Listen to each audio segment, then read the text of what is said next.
Good morning. Good morning, Simon. I'm with Representative Laughlin of the 16th District, and you've had many years of service in the House, and I'd like to ask you about that. The way I'd like to begin is to ask you about what experiences in your childhood help explain who you are today.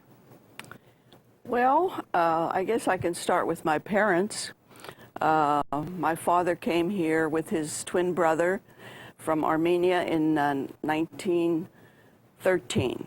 They left Armenia because that's when the Turks were killing off the Armenians. In fact, his parents and his sister and her daughter were both killed.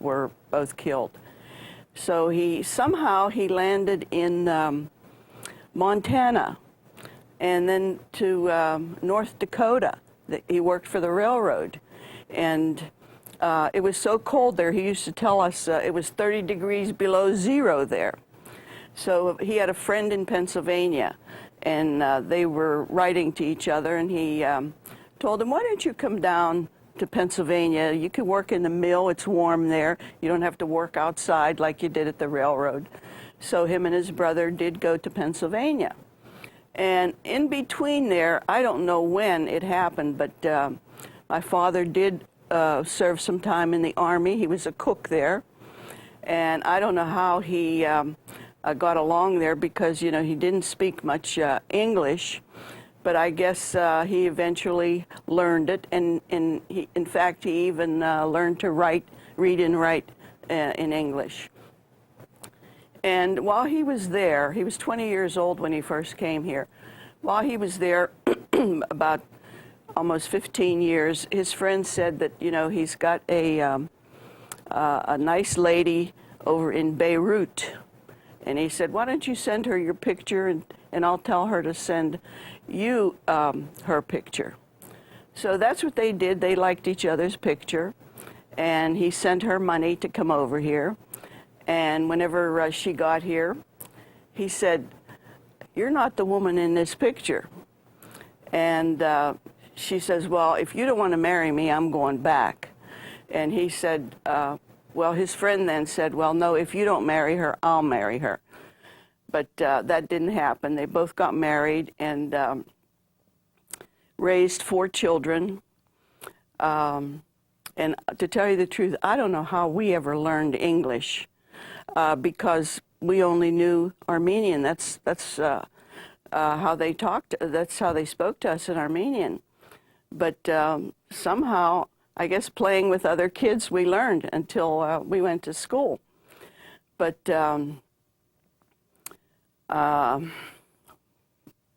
that I had a lot of good friends from the beginning whenever I went to school. In fact, to this day, these friends are together. There was 9 of us in the beginning. We all went to school together. About a few years after I was married, we formed a card club, and we started playing pinochle for over 30 years. Went to dinner. We had dinner first. We would cook dinner and then sit down and play cards. And after 30 years, we were tired and sick and tired of playing pinochle, so they decided we would play another game, and that was poker. So to this day, we play poker once a month. And I'll tell you, this is like therapy for all of us. You know, we all get together, we talk, we laugh through tragedies and any kind of events that go on, and it stays in that club. It doesn't go out. That's why I guess we've been together for so long. But anyway, growing up, my brother had a paper route, and whenever he was, I think, 16 years old, he quit the paper route and he gave it to me.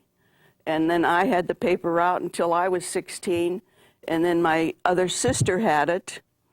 And then when she decided to stop delivering papers, we had to give it up because my other sister did not want to do that. But anyway, we were all, you know, pretty average students, except for my one sister who was always on the honor roll. And we used to kid her about that all the time, but she was very serious, and she did very well in life. You know, she became a nurse. She married a dentist, and she was his nurse. So, and my brother then went to the Navy, and he was gone for 4 years. It was in Japan.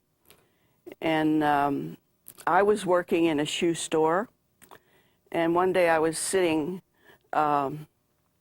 marking some boxes, and a box fell down. And lo and behold, it was Charlie Laughlin that picked it up and said, "Not only am I good looking, but I'm also helpful." So that was my first encounter with my future husband. And before that, I was babysitting for a woman. And she says, I found a really nice man for you. She used to shop at the A&P, and that's where he worked. He was a produce manager there. So after the incident with in the store, he calls me up the next day. He says, "Aren't you Susie Bogosian?" I says, "Yes." He says, "You know, I've been wanting to call you." He says, "But there's so many Bogosians in a book." There was 2. So he says he didn't know which number to call. But anyway, he calls me, and we make a date. It was February 14th. And he brings me flowers and a box of candy. Oh, I thought that was pretty nice. But he came up in a cab. You see, he never had a car until, you know, after we were married. In fact, my parents never had a car, and we never owned a home. We always stayed in an apartment. So when he came to pick me up on February 14th, my parents really didn't, especially my mother, did not like him, because he seemed like he was arrogant. And they didn't like the fact that he always came to pick me up in a car, in a taxi. And this was in 1951. And then he'd always get a cab to come back to the house and beep the horn, and my parents did not like that. So we went to, we had dinner, and we went to a movie. I thought, hey, this is pretty nice. And that was going on for a few months, and my mother said, "You know, you're seeing too much of him." She says, "You better stop." So I didn't know what the heck to do then. You know, I really wasn't in love with him then, but I liked him. He was different from all the other guys I dated. So he calls me up, and he says, "Well, what time do you want me to pick you up?" And I said, "You know what, I can't go out with you tonight." He says, "Why?" I says, "Well, I have to wash my hair." He says, "I'm coming up at 7 o'clock, and you better be ready." So then I started inviting him over to dinner on Sundays. He did not like the food.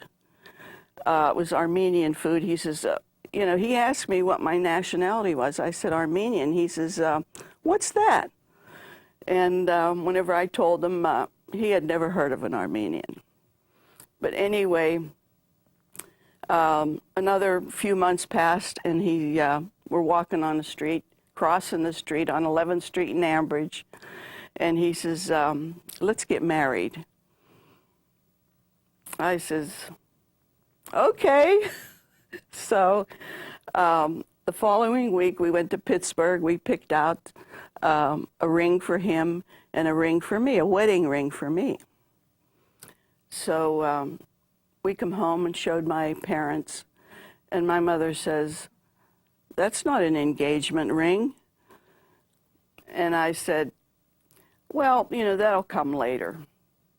So we did get married. The day right before we went to the church, he calls me up, and he says, "We have all these flowers here. What are we going to do with them? We delivered all the ones that we're supposed to get the flowers, and we have about 5 left. What should we do with them? Now, he was angry with me the day we're getting married. So I'm walking down the aisle, and he's a kind of a guy that he has to tell you off, and he forgets that he did that, and he thinks that, you know, we should forget too. And everything's okay after that. But he's got to get it off of his chest. So we walk down the aisle, everything's fine, you know, like nothing happened. And then we have the reception, and we go on our honeymoon to Washington, D.C. On a bus. And we had a great time there. But we had to get married on a Monday because his boss at the AMP said, you know, you can't get married on Saturday, you have to work. So we got married on a Monday. But then, you know, the kids started coming, and he said, you know, we have to get out of this 3-room apartment. First, we were in 2 rooms when we got married, and then the lady passed away across the hall in 3 rooms, so we just carried our stuff over across the hall and moved into 3 rooms. And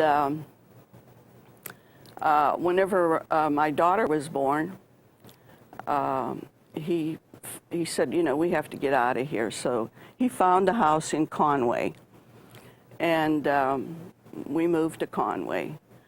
And life was very good. We had to buy a car then. That's the first time we bought a car in 1959 when we bought the house. In fact, when he went to buy the car, he went to the dealership and he said, I have $5,000. That's all I can pay for a car. So we got a brand new car for $5,000. But Did you know that he had political ambitions at that time? No, we did not. In fact, his brother, Larry, was very much involved in politics. He was a union steward at the A.M. Bars Company, and he negotiated contracts with not only with the company, but with the union, but with even with the police in the Ambridge area. And in fact, Larry also became the workers' comp man. He didn't have the education, and yet there was something about him. And even, you know, the rest of the family, they were all very smart. When Charlie came to the house, people asked him if he was an attorney. That's how smart he was, you know, just street smarts. And but all he did was, you know, his 12 years in school. But when we were 21 years old, Larry came to us and said, you have to register.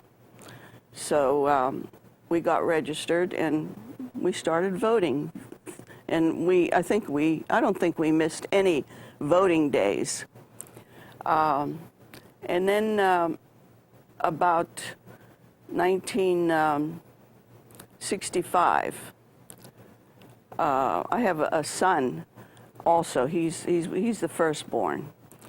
And Sally was born on December 23rd of 1957.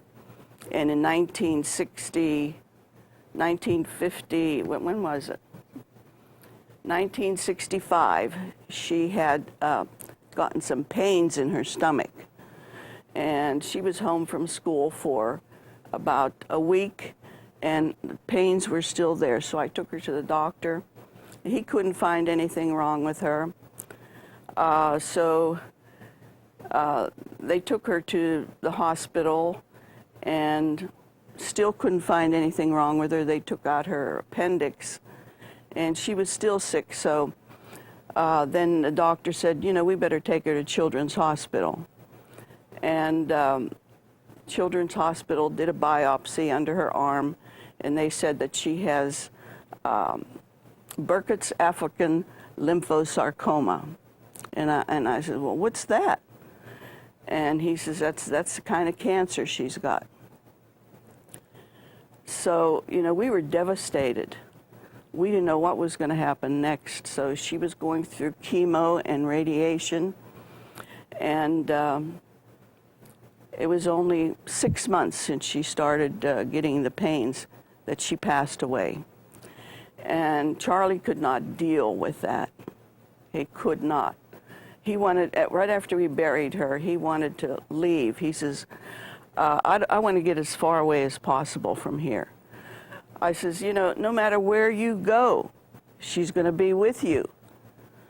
So he thought about it. He says, okay. So then he started getting involved in politics at that time, just to keep his mind off of her. I had to take down all her pictures. He couldn't even go into her room. And whenever he heard anyone's name was Sally, you know, that would hit him again. But getting involved in politics, I guess, was the best thing that happened to him. He started with the mayor in Conway, who was trying to defeat an incumbent. And he walked the whole district. In fact, he had holes in his shoes from all the walking he did. And his candidate did not win. So then, that was in the primary. Then in the general, he walked the district again to get a write-in vote for his candidate, and his candidate won.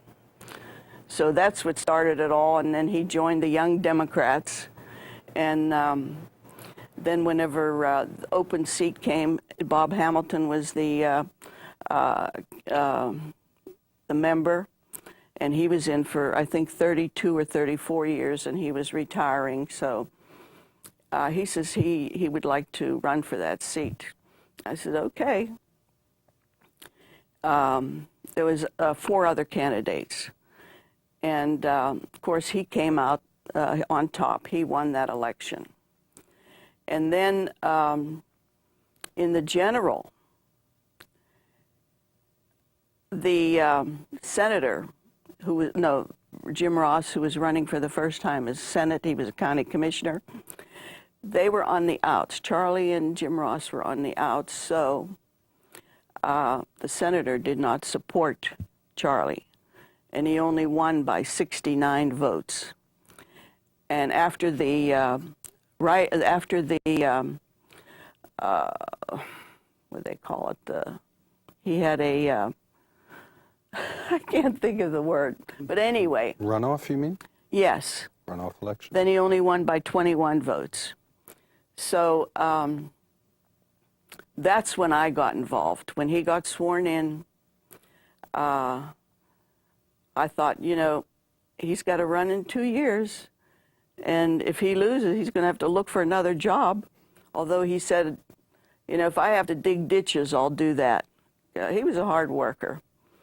But that's whenever I started taking phone calls at home and answering the door at home, and it was constant. And I wrote everything down for him. I gave him the telephone numbers, and he would come home and just answer the phone or call them back and answer their questions. And after a few months, I thought, you know, I could do this. You know, why should I write all this down and give it to him? And so I started taking care of it myself. We had a Watts line at home. I called the departments myself and got the answers and got back to the constituents and told them that Representative Charlie Laughlin told me to tell you that he took care of your problem. So that's how it went from 1973 until 1983. They had no district office until I think 77 or 78, and I was begging him to open up an office because nothing was getting done at home, and I just needed a break. I wasn't getting paid to do this, so please open up an office. So it took him almost 5 years before he did that. And what was his resistance? He said, I'm the only one he could trust. So finally, he got 2 people to replace me. But he would get on the radio every month to answer questions. And at the end, he would always say, if you need anything, call my wife, Susan, after he opened up the office. And he would give the home number. And he'd come home and I'd say, you know, why don't you give your office number? So I think after that he did start giving his office number. But I said, how do you know all these questions that people ask you? You know what he said to me? I just make it up as I go along. But anyway, he was good. He was very good at taking care of the constituents. He says, only give me the problems you can't handle. So that's what we did. If I couldn't take care of a constituent, he would do it. And would you talk about politics at home? very well, mostly, you know, nothing about legislation, just the politics. And he was a kind of a guy, hey, if you weren't supporting me, a politician wasn't supporting me, he'd go after them in their election. So he built up a strong relationship with the elected officials that way. And I guess it paid off because the following 2 years, for the second election, the guy that ran against him as a Republican switched to Democrat. So after that election, the second election, Charlie won by 5,000 votes. And I don't think he really had any real opposition until 1982, 10 years later, when an attorney ran against him. And Charlie beat him pretty bad too. So after that, you know, he really didn't have any kind of opposition. Were you involved in the campaigns? Yes. After he got into office, I was involved. In fact, I was his treasurer. You know, I wrote all the expenses. In fact, I even did his house expenses beside his campaign expenses. And it was a lot of work for me. And I still do it. I still do my own campaign and my own expenses there, and my own house expenses. I do all of that because I'm used to doing it. But did you ask him for a salary? you know what he said to me? I says, I'm not getting paid to do this. He says, you're getting a check. I says, I would get that anyway. He always had an answer. And, you know, sometimes we get in fights. Not often. We didn't fight that often. But sometimes I'd get angry with him, and we'd fight, and he would always win. But you know what? I always got my way. I still got my way. Did you tell him then when you disagreed with the decision he made? Yeah, I did. And every once in a while he'd say, yeah, you're right, but not very often. Tell us then about the circumstances leading to your running for election. Well, about when he was in the hospital, we were talking to him, and I left for some reason, and he said to my son, Tom, he said, you know, if I don't make it, he says, tell your mom to run for my seat. And my son Tom told me that, and I said, you know, I can't do this. And I told that to Charlie. I said, you know, I can't do this. He said, yes, you can. He had more confidence in me than I did. So, you know, we went through the funeral. Like, you know, it was 16 days before the election. We couldn't get his name off of the ballot. It was too late. So the only thing that I could do was run on a write-in. So I put a letter together. There was only about a handful of people came to my house. I put a letter together, and with that letter was a sample ballot.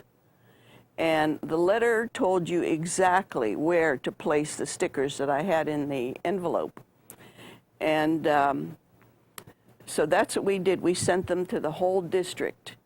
And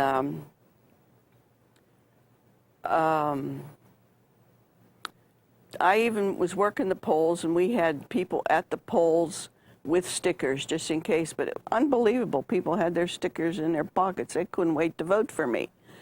And I guess that's how I got over 9,000 write-in votes. And the election bureau told me that, and then Charlie got 1,100 votes. And there were two other candidates that, 250 for one and 50 for the other. So that was a big thing to go through. But the election bureau told me there was about 2,500 other ballots that they could not count because they placed the sticker in the wrong place. Sometimes they placed them over his name, and you couldn't do that. You had to place it underneath his name, and it didn't count when you did that. So, yeah, I was very happy with that. In fact, when he used to be on the radio, he once said, my wife is probably the only one that can beat me on the ballot. And that's exactly what I did. What are your memories of your first swearing-in ceremony? It was awesome. I was able to bring my mother with me, and I just couldn't believe it was unbelievable. I remember the first time Charlie was sworn in. He couldn't be sworn in with on the first Tuesday in November because we were still going through the process of the recount. So finally, about the middle of January, we both went to Harrisburg with my son, and we walked all the way down to the front in front of the speaker, and he was sworn in then, and then we just walked up the aisle, and he took his seat. But whenever I come in, I sat next to a fellow that sat next to Charlie on the House floor, which was very nice for me. We had a lot to say, mostly about my husband, Keith McCall. He's a great friend. And of course, Tony Melio sat next to me.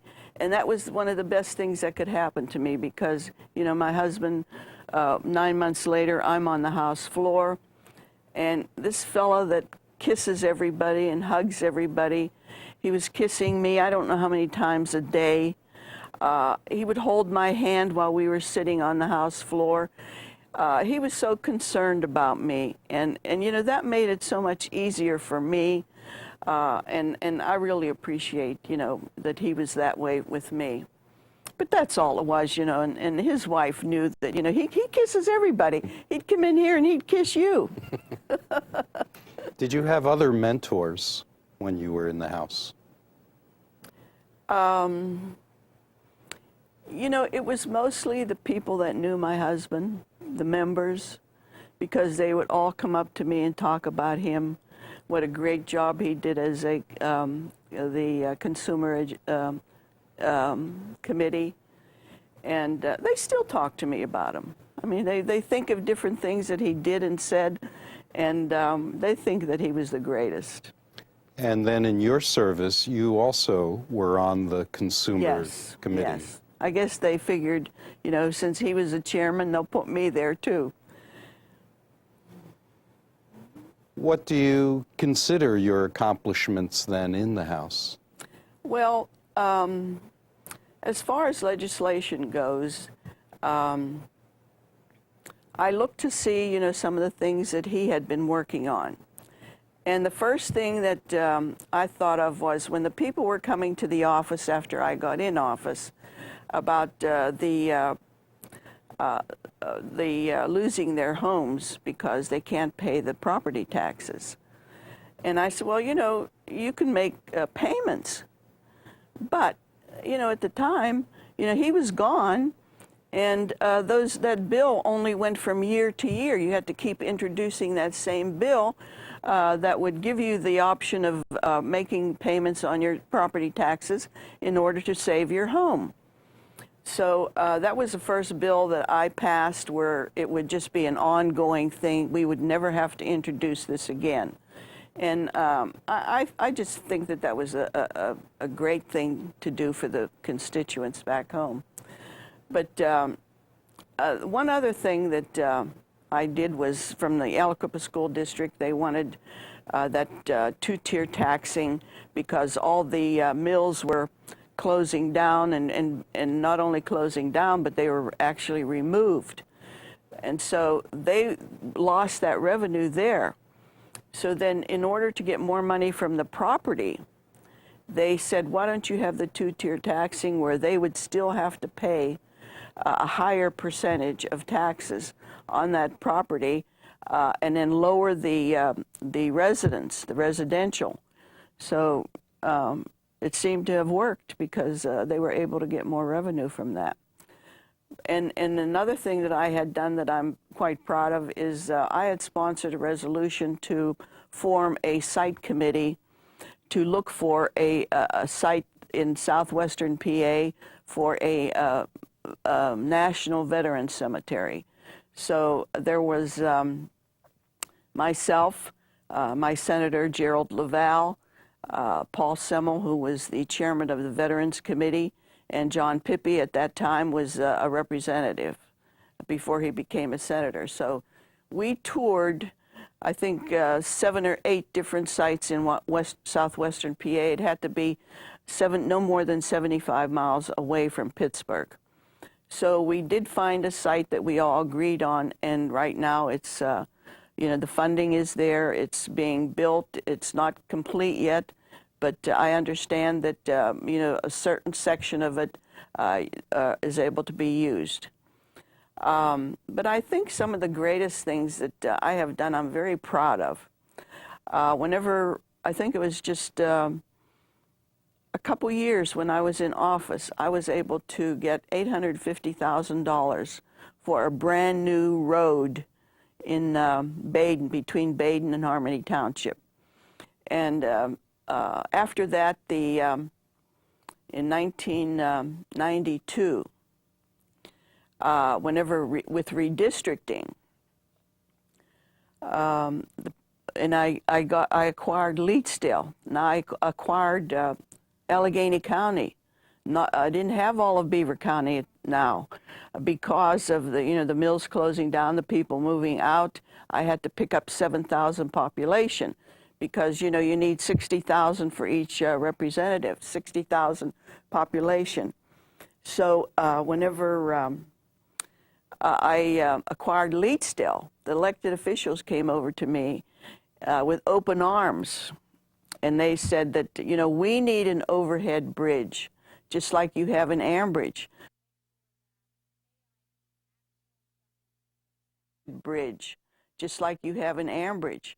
Now, my man that worked on that bridge worked to get the funding for that overpass, and that's when I got into office, and Mike Vion sponsored legislation to name that bridge after him, and it's there. They did name it after him, although there was a little problem there. Whenever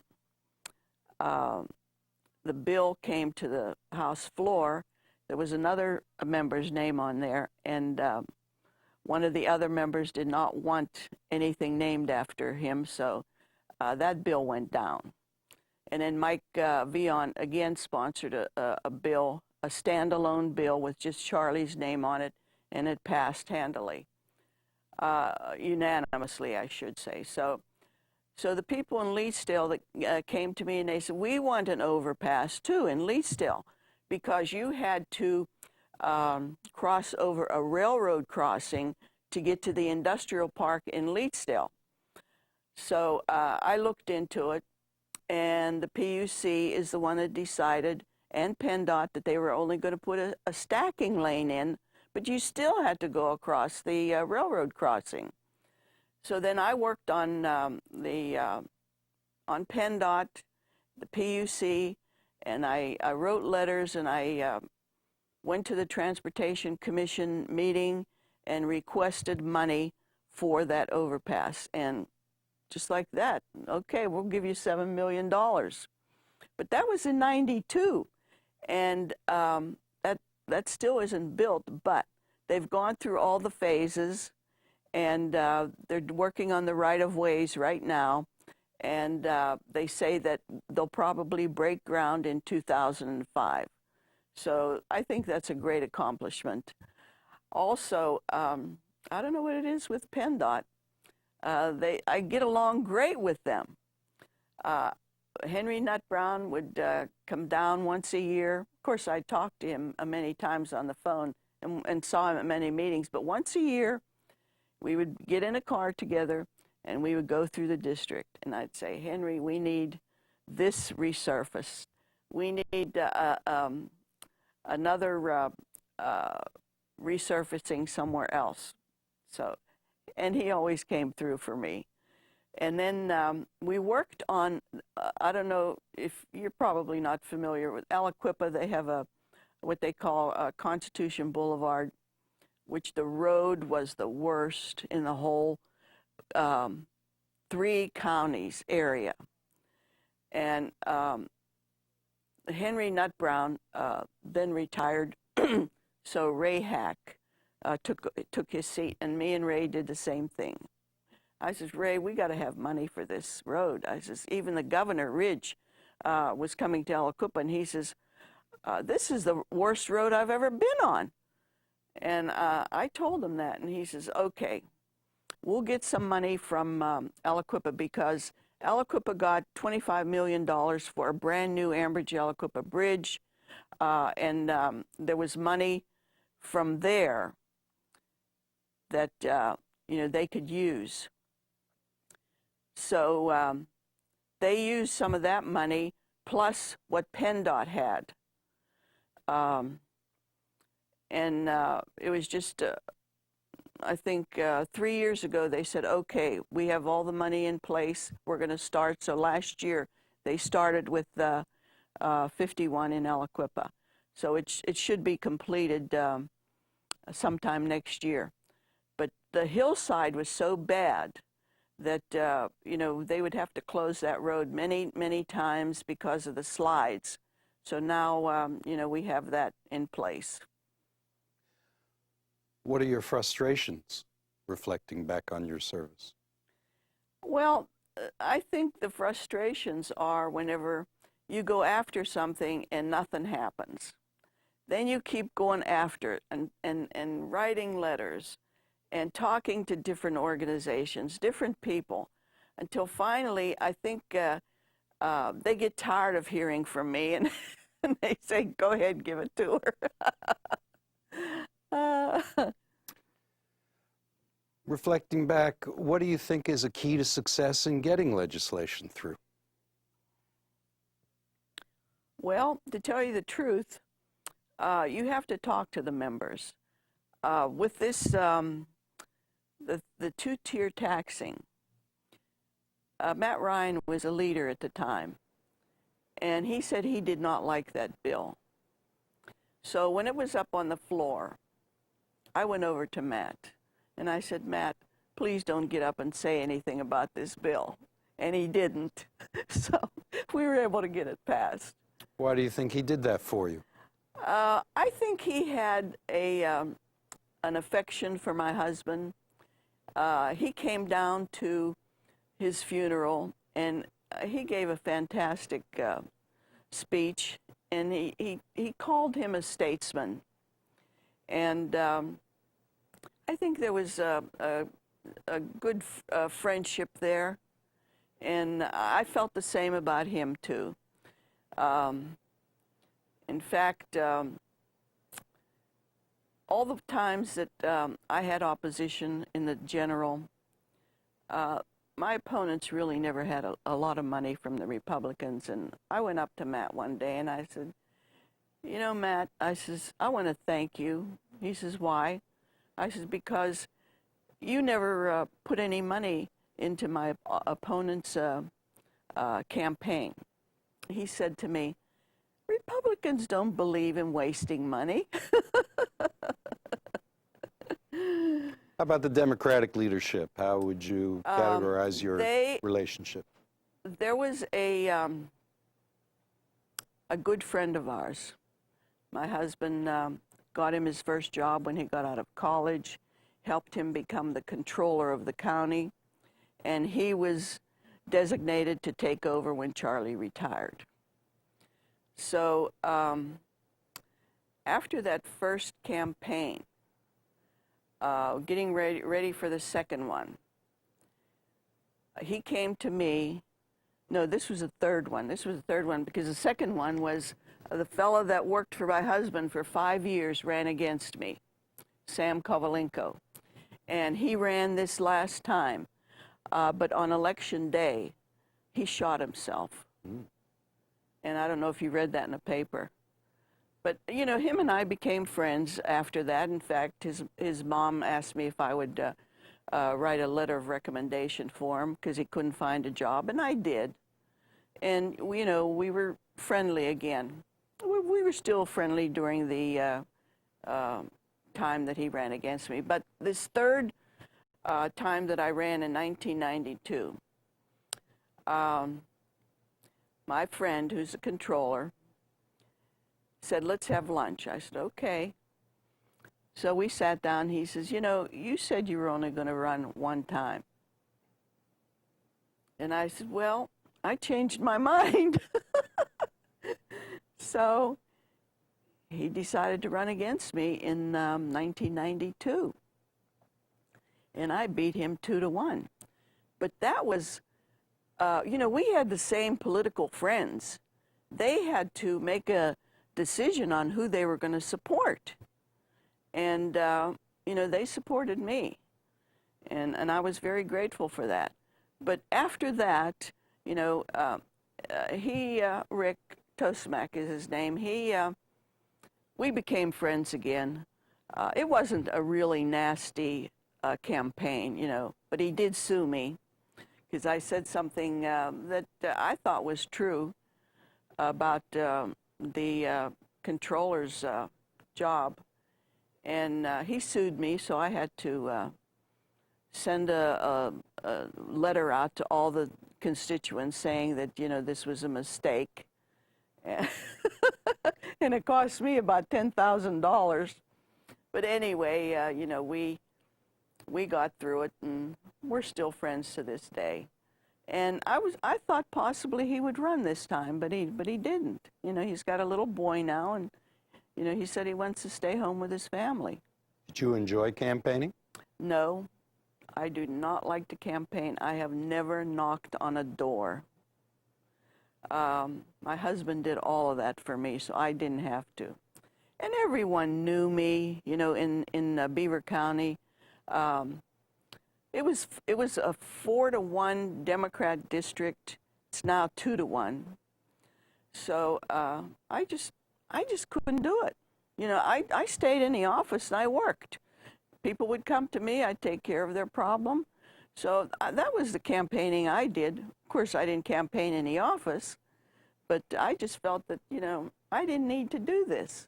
What do you think is responsible for the change in the party affiliation that you mentioned? Well, I think it had to do with the redistricting. I know that with this last redistricting that I ran in 2 years ago, I did not win in the Allegheny County area. I didn't lose bad, but, you know, I still didn't win. But like I said, I didn't do anything. I sent out one newsletter saying who I was. But I did very well in Beaver County.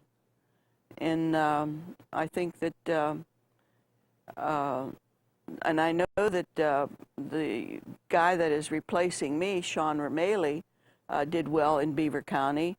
And he even won in Allegheny County, but he worked. And that's what you need to do. Was it a challenge during that period, both your husband and your service, having the district deindustrialized, lose jobs? And Yes, how did it you was. try and respond? Well, you know, I'll give you one instance that happened maybe 3 or 4 years ago. All the different parts of the mills were shut down except one. And I think there was only 400 and some employees there. And the owner of that mill called me and asked me if I can get $1 million for that mill to continue rather than shut down. So I worked on that. Governor Ridge was there at the time. And I sent letters. I called his action team, his response team, many times to get that $1 million in order to keep that mill open. Well, they finally came back and said they can only give him $350,000, not $1 million. And I was really disappointed in that, because I know if Governor Rendell had been the governor, he would have gladly given us $1 million to save all those jobs. And I think that's the difference between, you know, who's in the majority. You have to deal with that, and you know, I know that Governor Ridge, you know, saw my record of voting and probably thought, well, she never votes for me anyway, so we're not going to give her this. That's my opinion. Mm-hmm. So that's what you have to deal with whenever you're, you know, in the minority. In your district, too, you have a high percentage of senior citizens. Yes, I do. How do you respond to them? Well, the senior citizens love me. And they were all worried because they've been coming to my office all of these years, and they didn't know what they were going to do if that closed down, and they love the staff. So, you know, Sean had assured them that, you know, he was going to stay there. And anything that had to deal with senior citizens, like the PACE, you know, I worked hard to make sure that, you know, we did get through with that program, and then increasing the income for the PACE. And it even helps the some of the people with the adult basic that we have now. If you're like you lost your job and you just needed a few more years to get on Social Security, then you can go to the adult basic as long as your income was a certain amount. So I'm proud of some of those accomplishments. You were also a representative during 9/11. Yes. Could you describe your memories of that and how that has changed the Hill? Well, I was getting ready I had the TV on at home. I was getting ready to come down to the office, and I was ready to shut off the TV when I saw this plane crash into the Twin Towers in New York. And I heard them saying that, you know, this was happening right now. And I just could not believe what I just saw. So I ran down to the office, and I said, have you heard what's going on? We had the radio on, and we were all in shock. So I said, you know, we have to close this office. I says, I got to go home and watch it on TV, see what's going on. And that's what we did. And then things started happening here in Harrisburg, you know, with security. Immediately they started happening. That's when we started getting our passes to come in and out. And the security at the airports, unbelievable. And but I guess you have to have this today with what's going on. We were planning on going overseas for a vacation. We canceled that. In fact, when I got on the plane that week, there was no one else on the plane. And even coming back, it took a couple of months before people started flying again. But that was devastating. Since you had experience with your husband as a male member of the Assembly, and then your own experience, how would you compare the experience of being a woman in the House? Well, you know, whenever I come into the House, the women did try to get together and have their own caucus. But for some reason, it never happened. I mean, unless they're doing it without me. But I was fortunate because I knew these members, and they took me in. And, you know, I could say anything to them, and they can do the same with me. You know, it seems like because of Charlie Laughlin, you know, they just felt that I was their friend. And I was very comfortable with that. I noticed, too, that annually you put in a resolution for the Armenian genocide. Yes, I did. I wonder if you can speak to why that's important to you. Well, as I said in the beginning, when my father came over here and then they learned that, you know, his family was killed, the Armenian Assembly sent me a letter asking me if I would sponsor a resolution, because they've been trying to get Congress to sponsor this resolution. They did, but it never passed. And I think they're still trying to do that. So they're getting the states to do it, and that's why they came to me.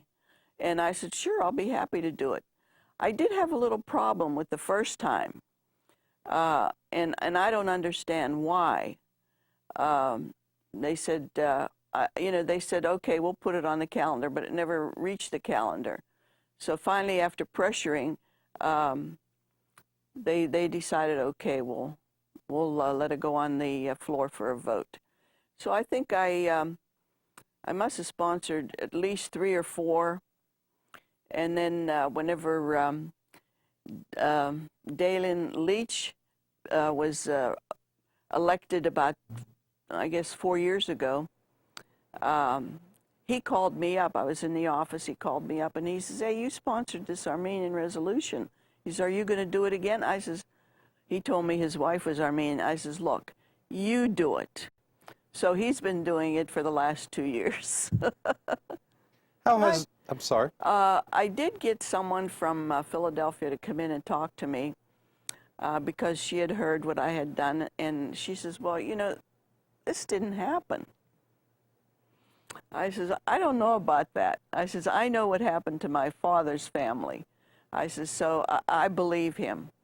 And she says, you know, we ought to get together, the Armenians and the Turks. I have nothing against the Turks.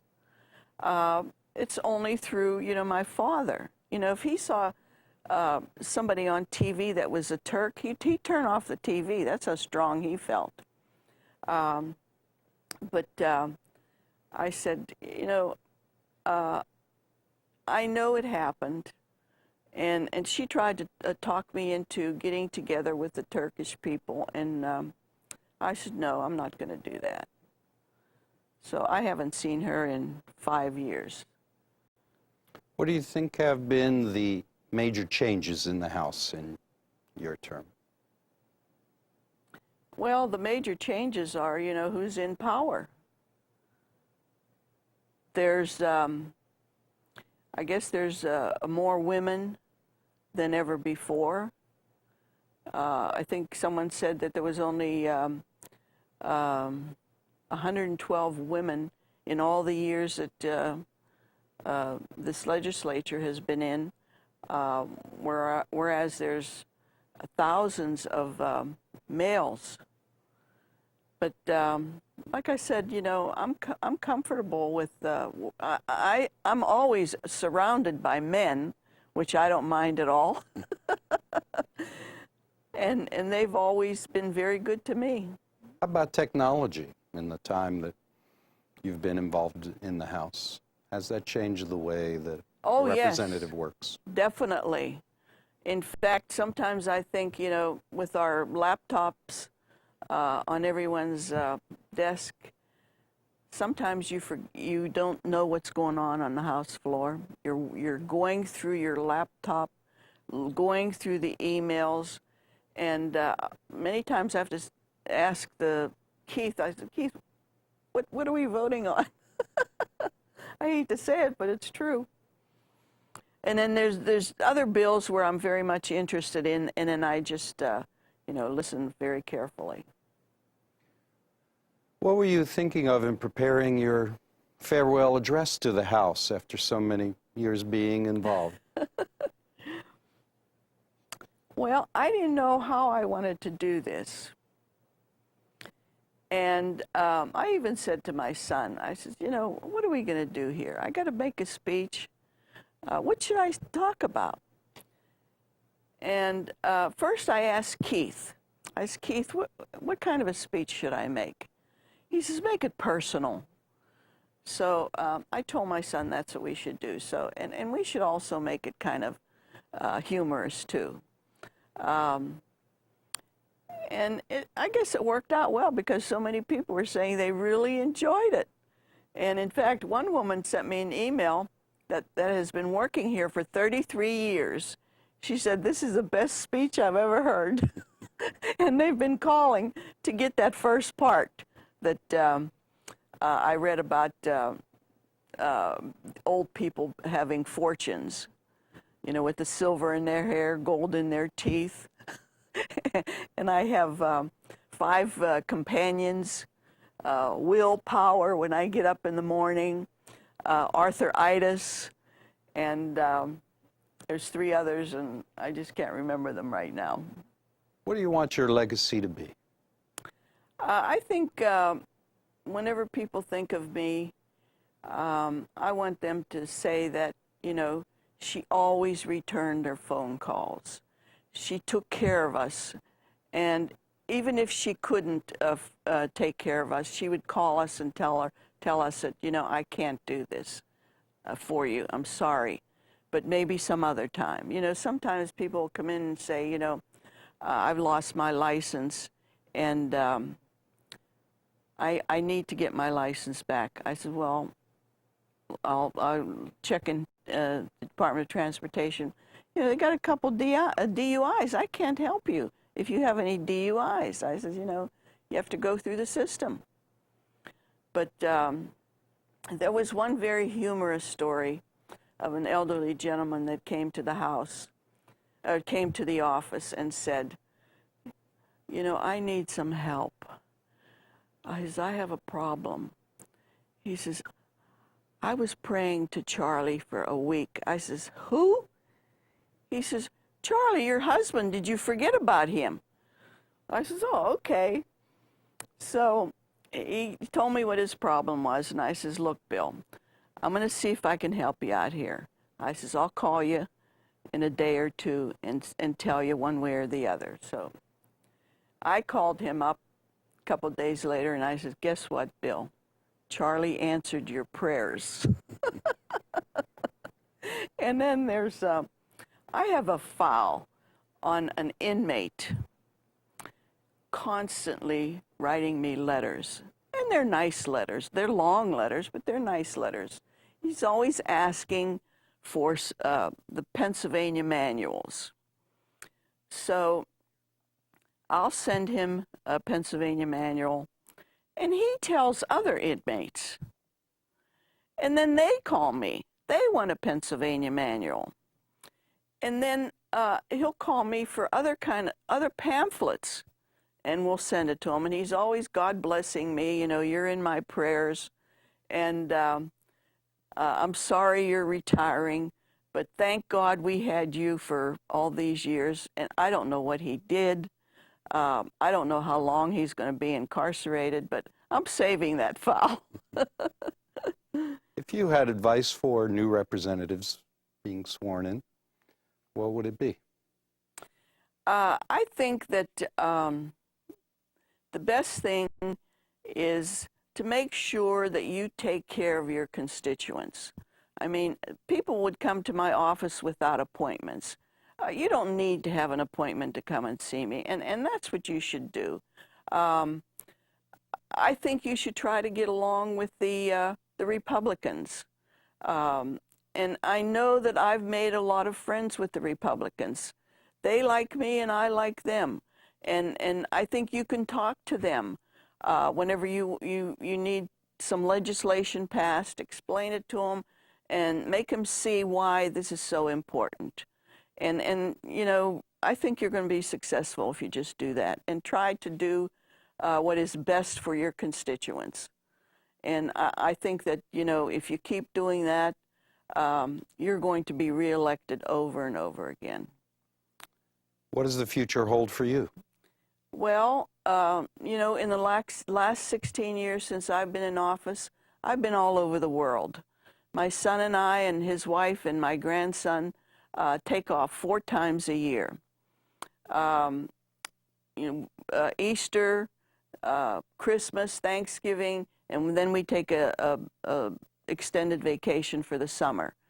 And I think that, you know, I tell my son every time we go on these vacations, I said, you know what, we're spending your inheritance. But he says, that's okay, we're all having fun.